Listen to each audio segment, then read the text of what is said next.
And we're back here on the pitch after the 90 as UNCG victorious over UNCW 3-1.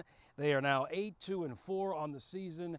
Coach Chris Rich joins me. Coach, I mean, we talked with Jack Birch about it. We talked before the match.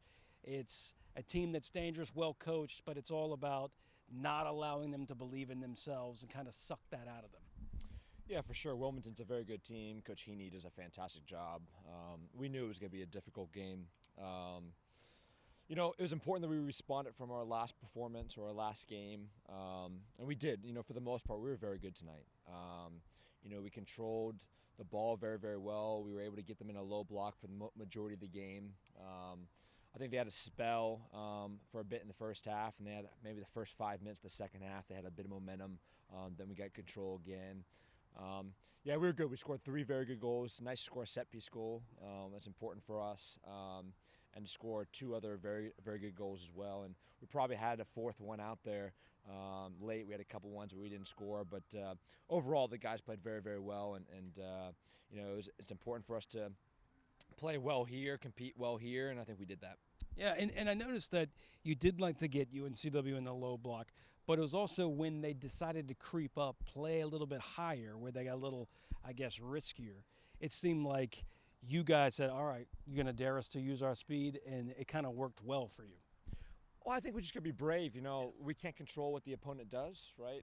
Sometimes opponents will press us high. Like you saw Wilmington press us high on our goal kicks when our goalkeeper had the ball, and we had to be brave in those situations to play beyond or through their press. And then sometimes they sit a little bit lower, and we got to be brave to play around them or through their press. So for us, it's bravery is a huge part of what we do. So making sure our guys don't force things, don't jam things, just continue to stay patient, be brave on the ball, and obviously they got to make plays. So we can't always control. You never know how the opponent's going to come out, but we got to be ready to improvise and take the game to the opponent, be ball dominant as much as we can, and take advantage of whatever they give us. Now, I noticed sometimes in the second half, and knowing you for 2-3 years, I know how you coach. So when you felt a little bit that maybe you guys let your guard down, you were a little bit animated on the sideline, like, guys, this game's not over. Like, let me see some of that fight.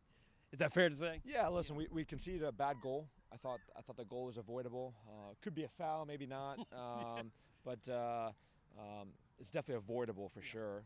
And then halftime starts. We have a strong message on how we want to respond in the second half to continue to be on the front foot, continue to take the game to them, and then they hit the crossbar in their first few minutes, and all of a sudden you could feel a little momentum, right, from the opponent. But the guys responded well. They settled the game back, which was a really good character quality of ours in terms of, like, we respond to bad moments and we set ourselves pretty well, and I think we did that.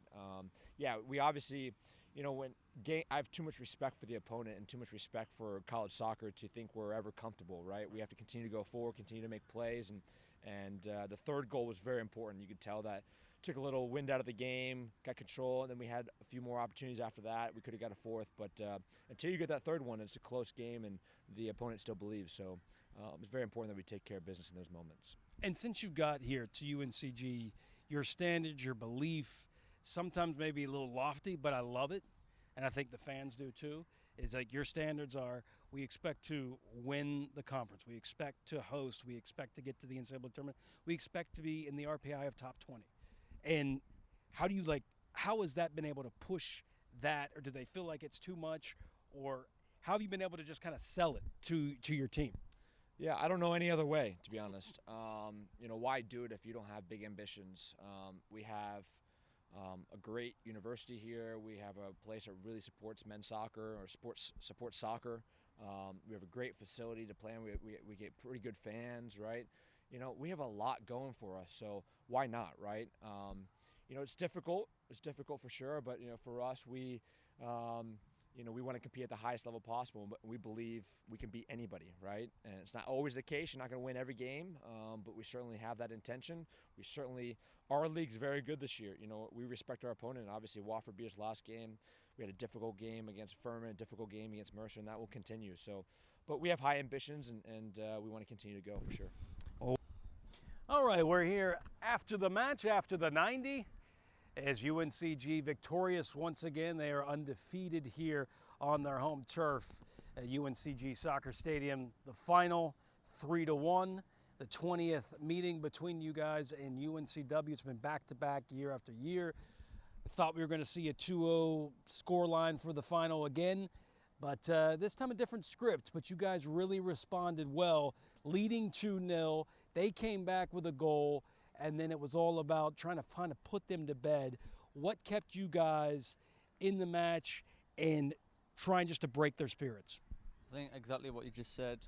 Coach mentioned at halftime that we needed to get the second goal and kill the belief out of them. It didn't come straight away. Ideally, would have liked to get it straight away in the second half to kill their momentum. But luckily, we got it. Arno scored a great goal to seal it off. And then after the 3-1, I think we controlled the game really well. Took the energy out of them and made them run. And you could see by the end of the game, they were really tired. Yeah, I mean, you guys controlled possession. You did play your game, pinging it around. Of course, a lot of that works around you as the nucleus. How did you guys, what was the game plan going in against this UNCW team? And as you mentioned, they were trying to find some kind of momentum. I think after last week, we had such a disappointing result against Watford, and we knew that we'd come up against the same game where we're playing in possession against the low block. So it was more about just being patient in the first half, working the spaces, moving them around, and the spaces will open up. But we also know that when we're defending and we catch them in transition, I don't think any team can get us in transition because we're really quick. The front five especially are so quick. We connect the first pass forward, which we do a lot, then in transition we're really dangerous. And you just like with Basile Mark, you've been a mainstay here at UNCG for a good long time. You know everything. You've been like one of the main leaders vocally, whether in on the ball. What's different about this team of the teams you've played with before? I'd say we have a better mentality defending-wise. I think early on in the season we had a really good defensive record. We have talent all over the pitch, especially the front five. We've been encouraging the attackers to make plays, and obviously tonight you saw Arno got 2 goals, Enzo got an assist.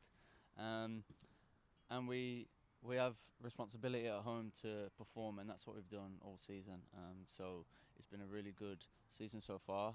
We've got 2 more games left and then the post-season, so we're looking to continue the positive record and continue the positive performances.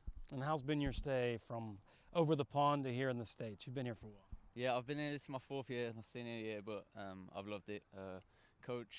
Me and Coach spoke 2020, I think, 2021. Over a Zoom call, and I haven't looked back since. I've loved it. What's your favorite part about the States, food-wise, from going over to the pond? God, the fast food. Love the fast food. Yeah. Yeah, clearly Americanized, right? All right, well, this is Jack Birch on our After 90 conversation. Thanks so much. Congratulations. Good luck against